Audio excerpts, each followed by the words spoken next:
Welcome to the deep dive. Yeah. Today, we're really cutting through the noise to explore quite a powerful journey, how you can transform raw potential into tangible results, especially, when it comes to financial freedom. Yeah. And this isn't just theory. We're diving into a real-world case study, someone who started feeling pretty uncertain with very little and actually began charting a path towards, well, maybe even becoming a millionaire. Exactly. And for this deep dive, we're drawing from some really compelling clips from a YouTube video. It features a mentor, Mark, and this young man, Tom. Okay. And our mission really is to pull out those concrete nuggets of knowledge, those actionable insights from their chat, showing you how someone can navigate from, well, feeling lost to actually building wealth. And right from the start, something just jumps out, doesn't it? This core belief. What's the main difference between someone on minimum wage and a millionaire? Knowledge? Knowledge. But it's more than just knowing stuff, isn't it? It's what you do with it. Precisely. Yeah. What you do with that knowledge is critical. So let's start where Tom started.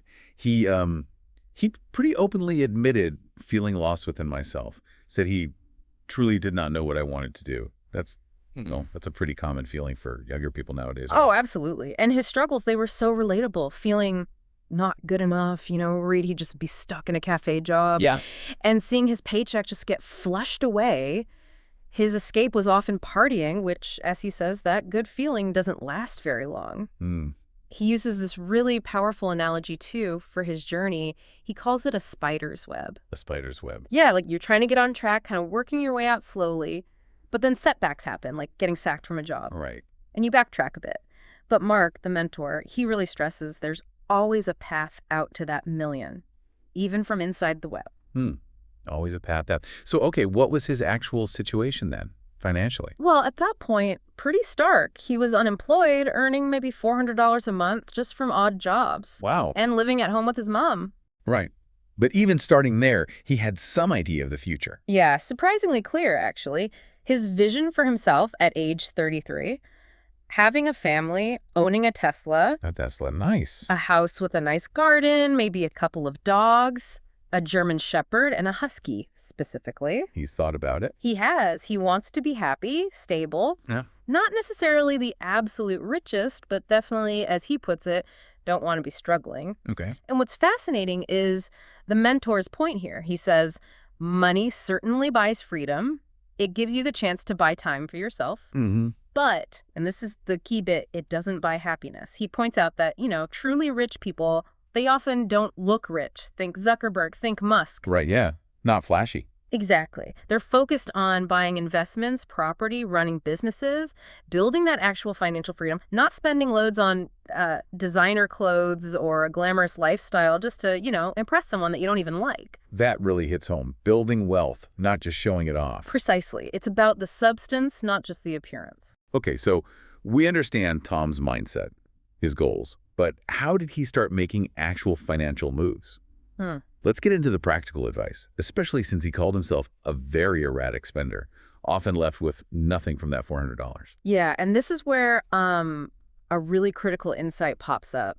His situation, needing to get by on $400 or maybe even $100. Right. It actually proved he could live on that little. So therefore, any money he earns above that baseline, that becomes investable money. Oh, okay. So it's not just extra spending money. It's potential investment capital. Exactly. It completely reframes it. Any surplus is a tool for growth, not just, for another night out. That's a powerful shift. Now, he also mentioned having no debt, no credit card, which, sounds good initially. But you mentioned there might be a downside. There absolutely is. And it's something many people overlook, the importance of building a credit score. Right. You need a history. You do. So the advice was definitely get a credit card. But, and this is the crucial rule, if the limits say $1,000, only spend about $100 max. Keep it low. Very low usage. And crucially, pay it off in full. Every single month. No exceptions. Right. Don't carry a balance. Never. The advice was to use it for things you have to buy anyway, like gas for your car if you drive, things you're budgeting for already. Makes sense. Because doing that consistently, responsibly, it's not just about staying out of debt. It's actively, strategically building a good credit score. And that score is vital later for getting better interest rates on big things, like a mortgage. Just like an investment in your future borrowing power. Exactly. Financial leverage down the line. Okay. So with this new view on investable money and starting to build credit, Tom then actually started investing, right? He got that $800 head start from his mentor. Yeah, that was a quick start. And it's funny, Tom initially thought he'd only keep the profits. Huh. But no, the whole $800 was his starting capital, his launch pad. So how did those first investments actually do? That $800 quickly became more, right? It did. Yeah. It grew to over $1,000 pretty quickly, which really shows the power of putting money to work. Let's break it down a bit. Okay.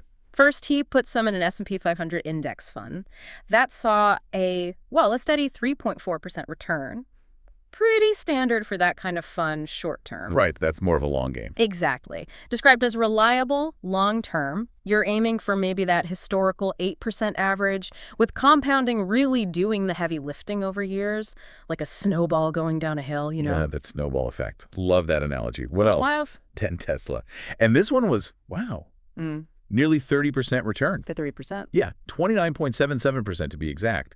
And that was just in about a month and a half. Incredible. Tom was clearly excited. He's a big admirer of Elon Musk, calls him the real-life Tony Stark Iron Man. Ah, yeah, you hear that a lot. And loves Musk's ambition, revolutionizing things, colonizing Mars. Actually, it reminds me of my own first memory, I think I was 2, was watching the man landing on the moon. I'd love to see humans on Mars in my lifetime. Wow, yeah, that would be something. Okay, so Tesla was a big win. What else was in there? Google. That did pretty well, too. Almost 19% return. Solid. And the reasoning was simple. Everyone uses Google, plus it's linked to YouTube. Makes sense. Yeah, pretty ubiquitous. And finally, cryptocurrency. My word, did that one fly? A 68% return. 68%. Yeah, $135 profit just from that slice. Now, I'll admit, I've usually seen crypto as pretty high risk. Definitely volatile. Hugely. But you can't argue with a 68% return in that short time. Tom did admit, though, he checked his crypto a lot when it peaked right up. Ah, of course. But maybe not so much when it was in a loss, which is very human, isn't it? Totally. Easier to look when it's green, so adding all that up. His total profit was $241, so that initial $800 turned into over $1,000. And the key thing here is that profit was pure passive income. He didn't have to actively work for that $241. Exactly right. His money made money. The initial work, of course, is earning the $800 in the first place. Right, you need the capital. You need the capital to start. I mean, I've seen big numbers myself, shifting things around, maybe into Bitcoin at the right time. But you have to remember, crypto is it's a big balls game, as they say. Yeah, high risk, high reward. And you hear those horror stories, right? People losing millions because they lost a password, or that infamous hard drive sitting in a landfill somewhere. Oh, God, yeah, that landfill story. Yeah. Brutal. So, okay, looking forward, what's Tom planning with his investments now? Well, his plan is to keep the S&P 500 fund, and he wants to keep adding to that one. He called it the smartest option. Which sounds sensible, especially for the long term. Very sensible. It's that steady, compounding approach. And if you think bigger picture, imagine consistently putting, say, just $200 away every month, from age 18 right through to retirement, maybe 47 years. Okay. With average market returns and compounding. That could easily grow to over $1 million. Wow. Just from $200 a month. It's powerful. It's not about getting rich overnight. It's like building financial insurance for your future. Purely insurance. That's a great way to put it. Okay, so investing is one piece. But the next big step for Tom was getting yourself out there and getting a job. Yeah. Which had challenges, right? He was unemployed and couldn't drive. Yeah. Big hurdles, especially the not driving part, depending on where you live. Yeah. But the advice was pretty straightforward. Apply for anything. Yeah, even minimum wage jobs. They mentioned the UK equivalent about £19,000 a year. Because the main thing is just getting employed. It shows potential employers that you are a worker. You show up, you do the job. It proves you're employable. Exactly. It demonstrates reliability, willingness to contribute. It gets you back in the game. Right. And that leads perfectly into something crucial for anyone job hunting, the interview. Yeah. Specifically, that moment at the end. Yes. When the interviewer asks, have you got any questions? Tom apparently used to ask stuff during the interview or just figured everything was covered. Yeah, and the mentor really hammered this point home. That part at the end, that's the most important part. That's your part to impress me, the interviewer. It's your moment to shine, basically. Absolutely. It's not just a formality. It's a chance to show you're serious. And he gave some great examples of powerful questions. Like what? Things like, what prospects are there for me to move up and get promoted here? Or what chances are there for me to learn more on the job? Okay, showing ambition and willingness to learn. Precisely. Or even a bolder one. What is it about my qualifications or experience that might be worrying you? Ooh, that's direct. It is, but it shows confidence and invites honest feedback. Questions like these tell the interviewer you want to be there long term, you're eager to grow, and you're worth investing their training resources in. Makes you seem like a much better bet for the company. Definitely. A potential asset, not just a temporary hire. Okay, so land the job, start earning. Then what? Yeah. How do you leverage that income for more growth? The focus shifts a bit towards side hustles, right? I remember listeners even suggested Tom could be a model after his first appearance. Yeah, that came up.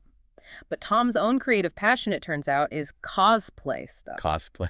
Yeah, like making costumes and props. He showed off a Mandalorian helmet he was working on, and the cool thing, he said, it cost him nothing apart from your time. Maybe 3 or 4 hours. Wow, so turning skill and time directly into something tangible. Exactly. Creating value literally out of, well, almost thin air plus effort. And that really connects to the bigger idea of maybe starting a business, doesn't it?